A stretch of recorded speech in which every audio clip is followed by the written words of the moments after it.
Sometimes I get clients saying to me, Ellie, you know what? I'm not worried about, I don't need a will.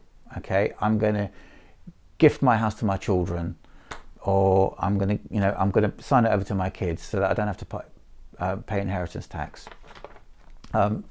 Last December, I met with a client who 9 years previously had signed over his house to his only son. And he did it because he believed that it would A, avoid inheritance tax, and B, if he went into care, the local authority couldn't seize it to pay for his care fees.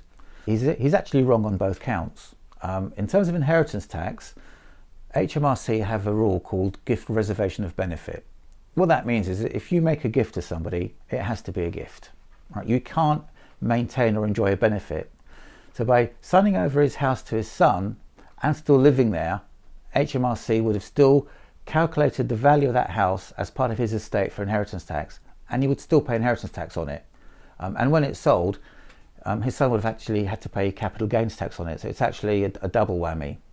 And had he gone into care, the local authority could have argued something called deliberate deprivation. In other words, they would say you deliberately gave away your house to avoid paying the care fees. But he signed it over.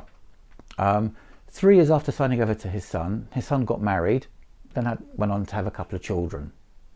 And when I met the client last December, he came to me because what had happened is his son was getting divorced. And because his son didn't have any money of his own, when his daughter-in-law solicitors did searches, they realised that he owned Dad's house. So what do you think happened? She wanted half the money. So now my client is forced with selling his family home to give half the money to his daughter-in-law, or his soon-to-be ex-daughter-in-law. So signing over your house to your children doesn't always work, and in some cases it's actually could make things even worse. So before you do anything like that, get some proper advice and give me a call.